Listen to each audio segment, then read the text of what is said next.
Karaang linggo, muli na namang naging sentro ng kontrobersiya ang Binibining Pilipinas Beauty Pageant. Matapos pumutok ang balitang isa sa mga bagong title holders nito ang binawian ng corona. Through its 46-year history, hindi na bago ang kontrobersiyang ito para sa Binibining Pilipinas.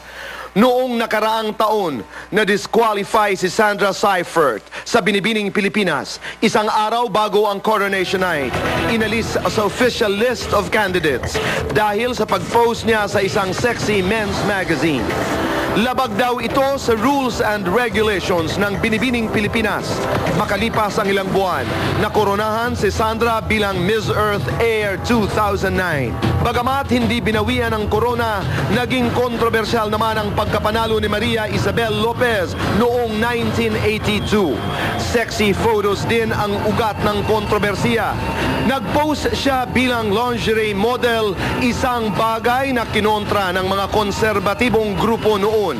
Nag-ingay din ang resignation ni Janina San Miguel bilang Binibining Pilipinas World 2008. Stress daw mula sa pagkamatay ng kanyang lolo ang dahilan ng pag-atras niya. Pero ayon sa usap-usapan, nagiging pasaway na raw ito. Takot daw lumaban sa Miss World at nabuntis di umano. Pero conflict sa citizenship ang pinakamadalas na dahilan ng pagkaka-dethrone ng mga Binibining Pilipinas titleists. Ang actress at TV personality na sina Anjanette Abayari at Tisha Silang parehong natanggal sa pagka-Binibining Pilipinas Universe noong 1991 at 1998 matapos mapag-alamang sila ay American citizens. Nadiskubreng Canadian citizen naman si Janelle Bautista, kaya siya pinalitan ni Miriam Kiambao bilang Binibining Pilipinas Universe noong 1999. At ngayon nga, ang latest beauty queen sa gitna ng kontrobersiya, si Maria Venus Raj. Matapos ang halos isang buwang pagiging Binibining Pilipinas Universe title holder, tinanggalan ng titulo at corona ang 21-year-old beauty from Camarines Sur. March 30, Martes, lumabas sa iba't ibang mga pahayagan ang official statement ng Binibining Pilipinas Charities Incorporated tungkol sa pagka-dethrone ni Maria Venus. Ayon dito, isang tale of deceit daw ang naging dahilan ng dethronement. Ilang linggo matapos ang coronation, napag-alaman daw nila ang mga di magkakatugmang impormasyon sa mga opisyal na birth records at mismong mga pahayag ni Maria Venus at ina nito tungkol sa detalye ng kanyang kapanganakan. Sa statement ni Jenny Marcial, Corporate and Public Relations Manager ng Binibining Pilipinas sa Philippine Star, ito ang sinabi niyang inconsistencies sa birth records ni Venus. Raj's birth certificate showed she was born in Camarines Sur. She and her mother, however, claimed she was born in Doha, Qatar. Her father, Vincent Raj, registered as a Catholic Filipino in her birth certificate, was discovered to be an Indian national and is not married to her mother, contrary to what is stated in her birth record. The legal document is indeed authentic. The information in the document, however, is fabricated, it being filed 3 years after Venus' birth by her mother's time worked in the Civil Registrar's Office. Binibining Pilipinas Charities that only discovered this accidentally after the coronation. The admission coming straight from the mouth of Miss Raj and later on, her mother. Sa kabila ng mga kontrobersiyang ito, isang tanong ang nasa isip ng karamihan. Bakit kadalasang umaabot pa sa puntong nakoronahan na ang contestant bago pa tuluyang imbestigahan ang isinumite nilang requirements and personal information sa Binibining Pilipinas Charities Incorporated? Ngayong hapon, sa kauna-unahang pagkakataon, exclusive, the dethroned beauty queen, Maria Venus Raj, live sa The Buzz! Venus, welcome to The Buzz. Thank you. Kanina off-cam nag-uusap tayo at sinabi kong ilalaban mo ba ito, Venus? At sabi mong ipaglalaban mo ito dahil pagkatao mo nang nakataya. Sa lahat ng mga naisulat, sa lahat ng mga nasabi, saan ka napipikon? Ang sobrang sakit lang po sa akin yung sinasabi nila na I am disqualified kasi I am born out of wedlock. And then, hindi ako qualified for Miss Universe dahil sa hindi ako pinanganak dito sa Pilipinas. At kung may inconsistencies man po, sa tingin ko, hindi ko po kasalanan yun. So wala po akong kasalanan sa kung ano man pong nangyayari. So ilalaban mo ang corona mo? Of course. Okay. And you're gonna go at pupunta kayo sa courts of law para ipaglaban ang iyong corona na pinaghirapan. Pinaghirapan Okay, po. pag mabilisan lamang, doon sa, kasi hindi na mention ng Binibining Pilipinas Charities, yung sinabi mo ngayon na you were born out of wedlock, diretsahang tanong, ano ba ang totoo? Totoo po na hindi po kinasal ang tatay ko at nanay ko, na pinanganak po ako sa Doha, Qatar, at dinala po ako dito, siguro mga 1 month old lang ako, at dito po ako pinabinyagan ng aking mga magulang. So, yun po yung katotohanan na kahit minsan hindi ko po tinago. Screening, sinabi ko na po yun sa kanila. Nagpapakilala po ako. Sinasabi ko na I am Maria Venusra and I was born in Doha, Qatar, but I was raised here in the Philippines.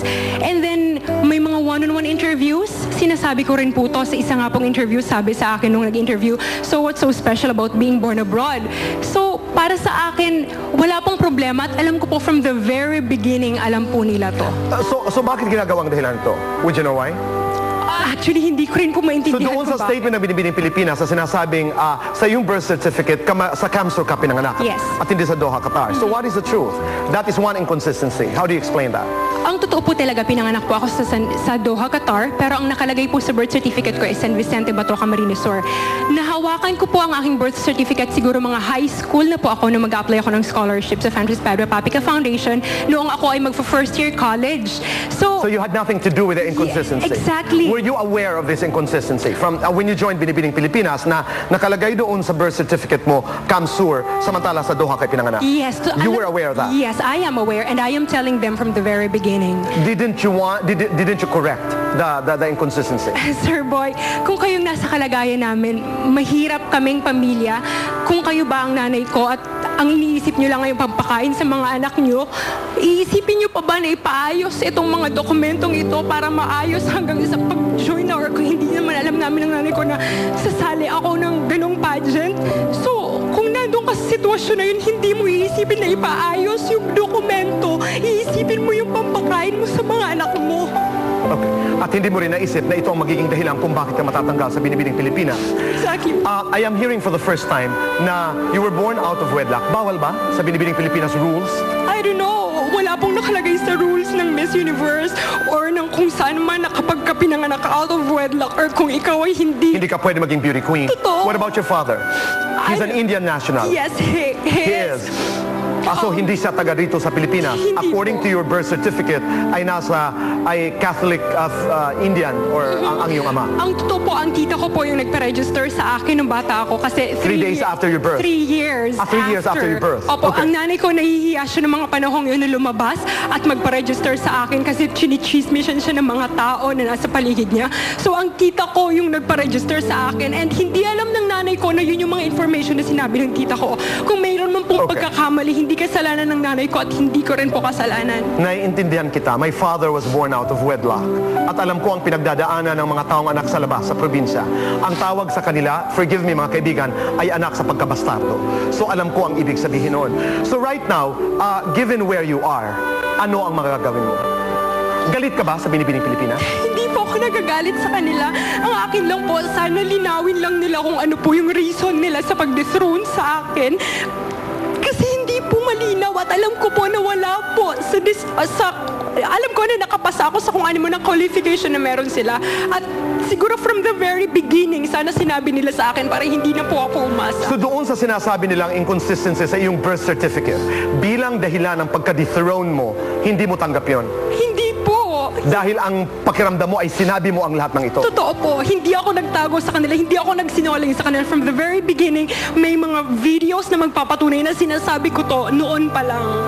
Kumonsulta ka na ngayon sa abogado, sa mga abogado. You're going to the courts of law para ilaban that you deserve the crown. Yes, I know I deserve the crown at wala po ako nakikita na dapat i-disqualify nila ako for that. Okay. Sa Binibining Pilipinas Charities, bukas ang labas para po sa inyong panig ng kontrobersiyang ito. Venus, final words. Ano ang nais mong sabihin sa iyong ina, sa iyong ama, sa lahat ng mga tao na na-involve dito sa iyong kwento? Unang-una po sa mga magulang ko, hindi ko po sila sinisisi sa kung ano man ang nangyayari sa akin ngayon. Alam ko na hindi nila yun kasalanan at hindi ko rin kasalanan. Do you stay with your dad? No, actually hindi ko na po nakita yung tatay ko mula po nung pinanganak ako. So umuwi ang nanay ko dito sa Philippines You have no contact with your Wala po, father? wala po. Ni pag-uusap? Wala po. Pero wala kang kinakargang galit sa iyo? Wala po. Nothing. Okay. Pasalamat po ako at buhay ako ngayon. Go ahead. Talk to your mother, talk to your dad, talk to Binibining Pilipinas Charities.